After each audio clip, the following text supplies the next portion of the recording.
Los alejamientos, las separaciones y fundamentalmente la ausencia definitiva de las personas queridas llevan invariablemente al ser humano a vivir una crisis existencial, el duelo.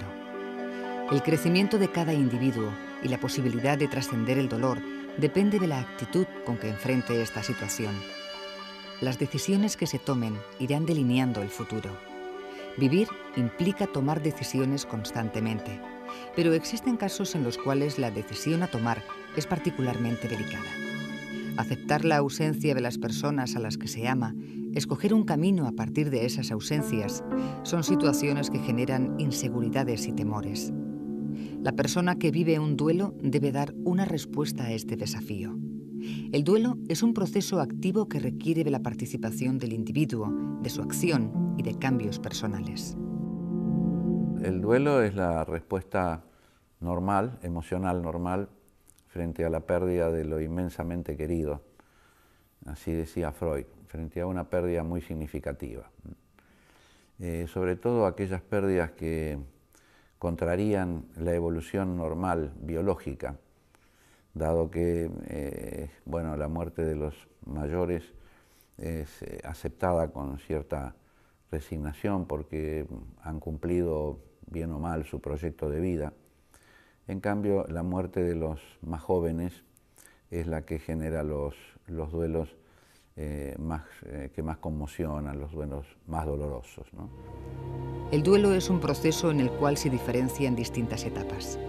Una primera etapa suele estar dominada por la negación, una defensa natural e instintiva frente a todo aquello que provoca sufrimiento.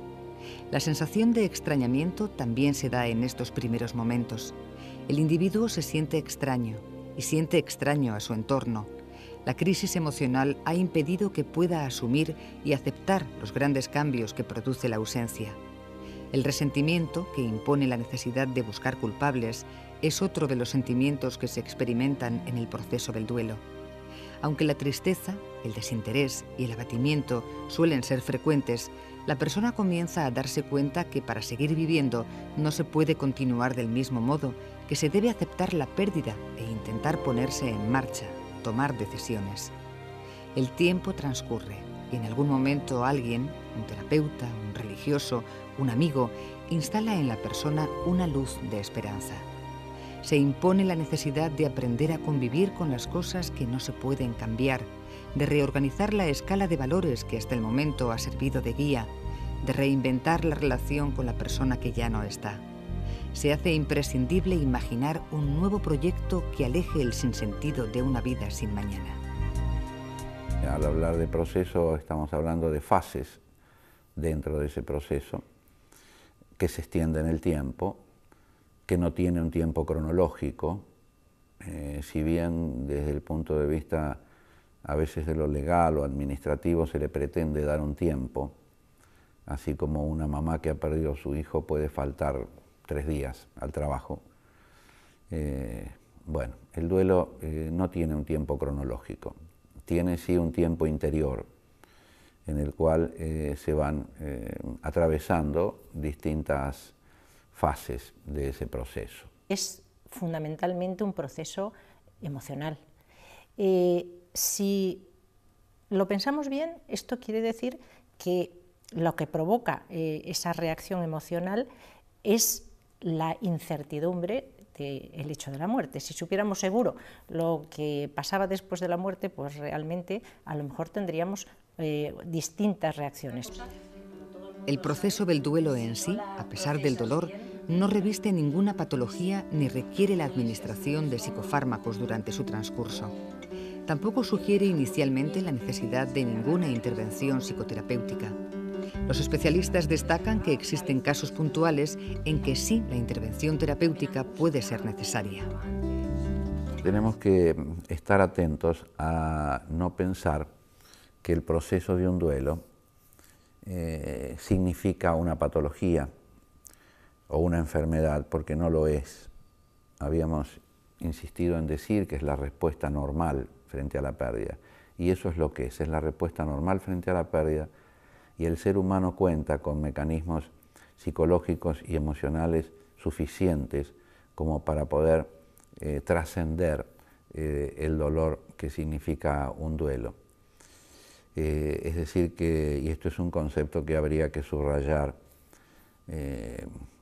como para diferenciar la aflicción, que es el sentimiento que acompaña a un duelo, de la tristeza depresiva o de la depresión que acompaña una patología. La profesora de la Facultad de Psicología de la UNED, Victoria del Barrio, forma parte de diversas sociedades científicas. En estos momentos es miembro del Departamento de Personalidad, Evaluación y Tratamientos Psicológicos y centra su actividad profesional en los problemas emocionales infantiles, sobre los cuales ha desarrollado numerosas publicaciones. Basándose en las distinciones establecidas por Sigmund Freud, la especialista diferencia el duelo, definido como una crisis existencial, de la depresión, que alude a una patología. En el duelo, lo que ocurre es que uno tiene una pérdida y esa pérdida es una persona querida, un objeto amado. Y en cambio, en la depresión, lo que se produce es otra pérdida diferente, que es la estima de sí mismo. Y eso es una dimensión muy aguda, una distinción muy aguda, y que verdaderamente pone el acento en esas diferentes sentimientos que se dan por una parte en el duelo y por otra parte en la depresión. Algunas características diferencian el duelo anticipatorio, que es aquel que acompaña el curso de una enfermedad terminal, del duelo inesperado, provocado por accidentes que terminan abruptamente con la vida del ser querido. En el duelo inesperado, el desconcierto es mayor. El acontecimiento irrumpe como una pesadilla. En el duelo anticipatorio, el sentimiento que más hay que atender en estos duelistas es la ambivalencia afectiva que genera el haber deseado la muerte en algún momento del proceso para evitar tanto sufrimiento o tanto deterioro en el ser que uno tanto quiere y ve que está agonizando y que se está deteriorando. Bueno, ese es el sentimiento, la ambivalencia afectiva que suele acompañar y complicar el duelo anticipatorio, dado que uno puede sentir culpas de haber deseado la muerte en algunos momentos del proceso y requiere que quien ha quedado y quien extraña pueda entender que estas son emociones normales en el duelo anticipatorio. No existen dos duelos iguales. Cada persona expresa sus emociones de una manera singular. Dentro del mismo grupo familiar y con respecto al mismo hecho, suelen existir notables diferencias en la manifestación de la tristeza. Esto es motivo de silencio, incomunicación y reproches en el ámbito familiar. La sugerencia de los profesionales es aceptar la libertad de cada uno para vivir su propio duelo. La sensación que uno tiene al principio es de incomprensión, de incertidumbre, de falta de respuestas, de negación. ¿Por qué a él? ¿Por qué a mí? Buscar respuestas, hacer preguntas. Con el tiempo y a través de las distintas fases del duelo vamos tomando conciencia de que las preguntas no tienen sentido, dado que nadie tiene las respuestas, y que en cambio somos nosotros los que tenemos que dar respuestas. Es como que la pregunta ya la hicieron, ya la hizo el destino o Dios cuando se lleva a un ser querido, y bueno, me llevo este ser querido y ahora vos me tenés que dar una respuesta. El duelo está plagado de vivencias perturbadoras que pueden complicar el desarrollo normal del proceso desde el comienzo. Estos obstáculos son los sentimientos negativos que habitualmente se presentan frente al dolor de haber perdido a un ser querido. Existen técnicas para elaborar los sentimientos negativos y superarlos. Cuando hablamos de los sentimientos negativos que pueden entorpecer o dificultar la normal evolución de un duelo, nos estamos refiriendo a la negación, a la idealización, a la culpa, al resentimiento, al inútil rol de víctima a un sentimiento de fidelidad a quien murió que nadie nos ha pedido, a la comparación con otros duelos, a las escenas temidas. Todos ellos configuran obstáculos, como si fuera un camino de vallas. Por supuesto que no tiene uno que padecer todos estos obstáculos, pero con quedarse detenido frente a uno de ellos es suficiente como para que el duelo no prospere como un proceso normal. Los expertos sostienen que el peor duelo, la mayor dificultad, se presenta en quienes creen que el tiempo todo lo resuelve, quienes no comprenden que el duelo es un proceso activo en el que deben comprometerse. También hay duelos congelados, que son aquellos duelos que por resistencia, por machismo, por no poder expresar sus emociones, por no poder volcarlas, por no poder hacer su catarsis, alguien se ha encerrado en sí mismo, en su duelo, ha hecho un duelo solitario, que es probablemente el peor de los duelos, el duelo solitario, y ha dejado que el tiempo transcurra, y entonces a veces en la consulta nos encontramos con alguien que consulta por otra cosa, por un conflicto de pareja, por un problema laboral, y nos enteramos que a lo mejor 5, 6, 10 años atrás ha perdido un hijo, y no lo comentaba, no lo dice, ese duelo está congelado. Yo creo que hay que volver ahí para ver cuál es el obstáculo que le impidió a esta persona poder hacer el proceso normal de un duelo, ¿no? Carlos Juan Bianchi es médico psiquiatra y psicoterapeuta. Desde comienzos de la década de los 60 investiga sobre la problemática de la pareja. La muerte repentina de uno de sus hijos lo ha volcado a trabajar en el área del proceso del duelo. Ha sido expositor en gran número de congresos y ha desarrollado grupos de trabajo en distintos países de Latinoamérica y en diversas localidades de España. En la actualidad, centra su labor profesional en torno a la terapia relacionada con los vínculos amorosos y la elaboración de los duelos motivados por pérdidas significativas. Yo creo que hay una respuesta al duelo que es una respuesta individual y también hay una respuesta social frente al duelo. La respuesta social se manifiesta cada vez que en el mundo hay un episodio, ya sea de guerra, de terrorismo, de accidente, donde mueren muchas personas. Inmediatamente surge la búsqueda de los culpables.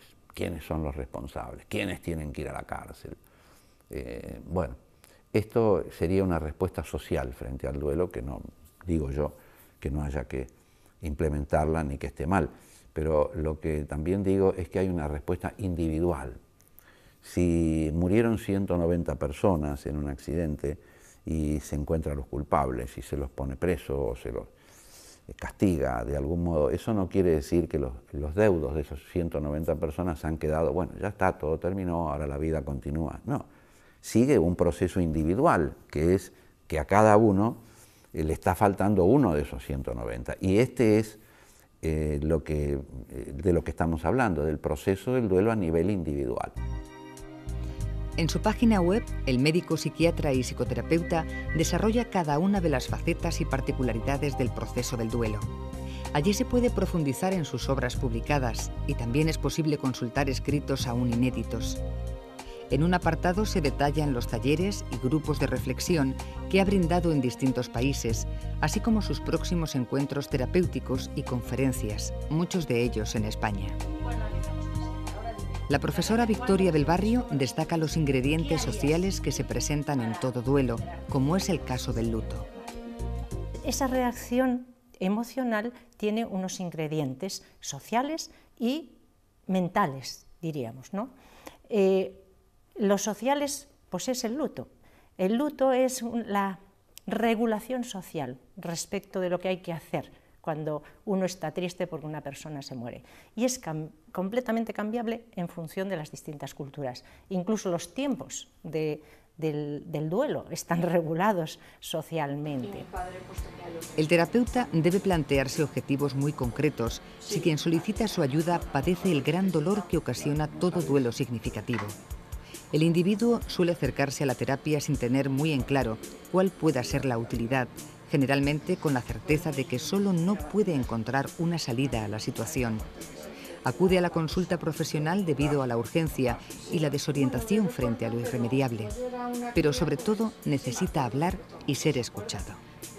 Es imprescindible para todos aquellos que nos dedicamos o nos acercamos al acompañamiento terapéutico del duelo tener muy claro estos conceptos para no medicar donde no hace falta hacerlo. Esto ya lo decía Freud en 1917, cuando escribió sobre la aflicción y la melancolía, la aflicción como respuesta normal, la melancolía como patología. No medicar ni tampoco ponerle a esta persona el rótulo de enfermo, de enfermo depresivo. La experiencia que yo tengo, habiendo andado un poco con mucha gente que ha perdido seres queridos y sobre todo hijos en distintos países de Latinoamérica y demás, la experiencia terapéutica ha sido mala. Se han sentido decepcionados. Yo mismo, que soy uno de los papás que ha perdido un hijo y que ha hecho en principio una terapia, también puedo decir que esa terapia no me ayudó en un principio. La asistencia profesional en el caso del duelo, si fuera necesaria, debe quedar restringida a aquellos profesionales que con entrenamiento adecuado tomen el duelo por lo que es, una crisis existencial que requiere nuevas respuestas que otorguen un sentido a la vida. Si no es así, la posible confusión terapéutica de diagnosticar el proceso de un duelo como si fuera una depresión podría provocar tratamientos que empeoren la situación. ¿Cuándo se indica una terapia en un duelo? Cuando el duelo es patológico, cuando entonces el duelo sí es una enfermedad. ¿Por qué? Porque se instala en una persona que ya tiene una psicopatología previa. Por lo tanto, esta persona nada puede hacerlo de una manera normal y tampoco un duelo. Entonces, bueno, necesita desde luego un contexto y una continencia terapéutica por toda su personalidad y problemática. Esto sería un duelo que se instala en una personalidad con una patología previa. Y si no, duelos complicados, que son aquellos que han quedado detenidos frente a uno de esos sentimientos negativos que yo he definido y presentado en mi libro como los obstáculos del camino del duelo. La obra El proceso del duelo se ha convertido en poco tiempo en un referente sobre el tema. En el libro se profundiza en los sentimientos negativos que pueden complicar el normal desarrollo de un duelo y en las posibles alternativas para superarlos y construir respuestas que permitan al individuo continuar con su proyecto de vida. El autor sostiene que frente a la muerte no hay respuestas tangibles, pero que frente al dolor por la muerte sí las hay. Son las respuestas emocionales y las decisiones que toma la persona que vive el duelo. El objetivo final es afrontar el desafío de continuar comprometiéndose con la vida. Yo creo que el peor duelo es el duelo de esa persona que se cruza de brazos y que cree y espera que el tiempo todo lo resuelva. Porque además eso es lo que escucha y eso es lo que le dicen alrededor de él. Eres fuerte, la vida continúa, el tiempo todo lo sana. Entonces se cruza de brazos y espera que eso ocurra. Y eso no ocurre porque el tiempo es neutral. Esto lo dice un rabino en su libro, Edgar Grossman, en un libro que se llama Vivir cuando un ser querido ha muerto, dice, el tiempo es neutral, el tiempo no pone ni quita, lo que importa es lo que tú hagas en ese tiempo. Es decir, que el tiempo cronológico no significa que el duelo tenga que ir cambiando y a los 6 meses tal cosa, y al año tal otro, y a los 5 años tal otro. La corta edad de la persona que fallece hace más doloroso un duelo. Se acepta con mayor resignación la muerte a edades avanzadas, ya que se supone que las personas han podido llevar a cabo su proyecto de vida. En los casos en que una persona joven fallece, el ciclo biológico natural se invierte. Profundo dolor, desconcierto inicial, sensación de despojo e injusticia son las primeras emociones. Se produce una ruptura epistemológica donde el sistema de creencias del individuo se siente profundamente modificado. Cuando se muere una persona joven, aunque no estemos ligados emocionalmente a ellos, la reacción siempre es una reacción mucho más intensa. impresiona muchísimo más la muerte de un joven. ¿Y eso por qué? Pues porque la expectativa es que la vida del joven tiene que durar. Y entonces hay una ruptura de esa expectativa. Se truncan las expectativas respecto de la vida de esa persona. Y es como algo frustrante.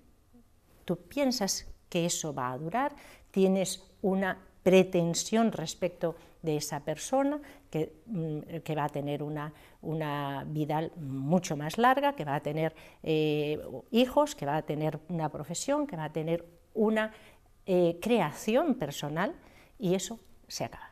Y eso produce como indignación, como no solo con tristeza, sino produce ira en muchísimas ocasiones. La elaboración del duelo es un largo proceso al que no se le puede fijar un tiempo cronológico, pero es evidente que ese tiempo no puede perpetuarse. De todas maneras, lo importante es lo que cada persona hace en ese tiempo, con qué valores y actitudes responde.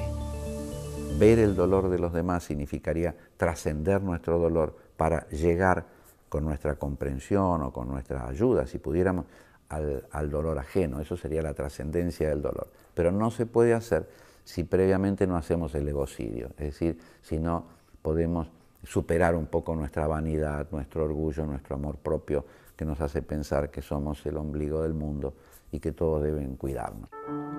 Conceptos como egocidio, dejar de lado la creencia que el único dolor es el de uno mismo, trascendencia del dolor y desapego, son claves para que un duelo llegue a un punto de inflexión, para que pueda entrar en una etapa reparatoria y no quede atascado en las primeras emociones. ¿Qué significa una etapa reparatoria en el duelo? Significa no olvidar, significa no negar, significa convivir con el recuerdo cariñoso y permanente de quien hoy no está y con nuestro propio proyecto de vida. Esto sería el desapego, porque el apego significaría quedar detenido y tiranizado por el pasado. En general, los profesionales de la psicología y de la psiquiatría se refieren a los grupos de autoayuda como espacios que ofrecen muchas posibilidades para elaborar un buen proceso del duelo.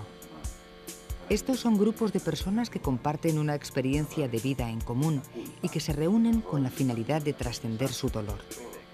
Los grupos de autoayuda para pérdidas significativas o pérdida de hijos son los mejores lugares como para empezar a realizar el egocidio, porque es el mejor lugar para empezar a perder el protagonismo.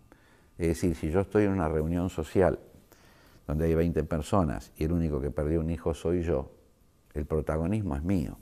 Pero si yo concurro a un grupo de autoayuda y me presentan a 20 o 30 personas y resulta que todos hemos perdido hijos, inmediatamente yo siento que no soy el protagonista.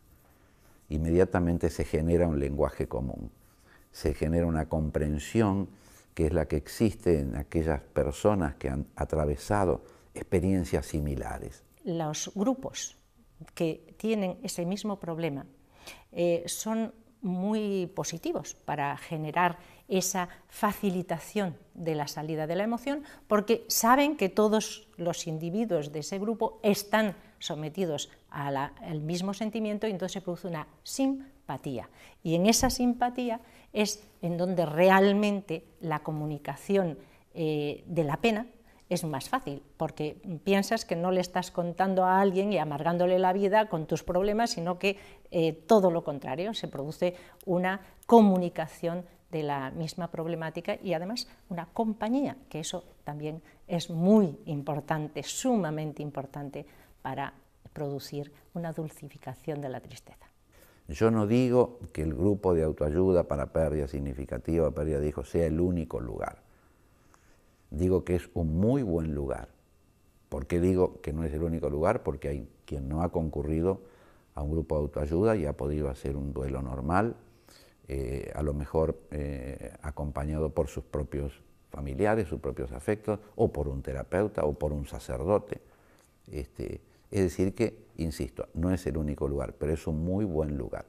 Ahora, tampoco el grupo de autoayuda es un lugar donde vamos a ir nosotros a buscar las respuestas. Es decir, bueno, aquí vengo porque vengo a solicitarles a ustedes mis respuestas. No, el grupo no las tiene. Las respuestas son absolutamente individuales. Entonces, en el grupo de autoayuda no están las respuestas individuales. El grupo de autoayuda es un excelente lugar para que cada cual pueda encontrar sus respuestas individuales. El duelo es un sentimiento permanente que acompaña de por vida, no un sufrimiento permanente. El sufrir pasa, el haber sufrido no, y ese haber sufrido vuelve distintas a las personas. Para encaminar un duelo hacia su superación, se debe comenzar por aceptar la realidad y no quedar detenido en el pasado. Los expertos destacan que no hay que olvidar, sino intentar que el recuerdo conviva con el proyecto de vida. No se puede aceptar el facilismo que propone el olvido y la negación. El nacer y el morir son experiencias solitarias que ocurren más allá de las posibilidades de escoger. Es el desafío que propone la vida. Unir el recuerdo del ausente con el proyecto de continuar el camino es la imprescindible y más saludable decisión.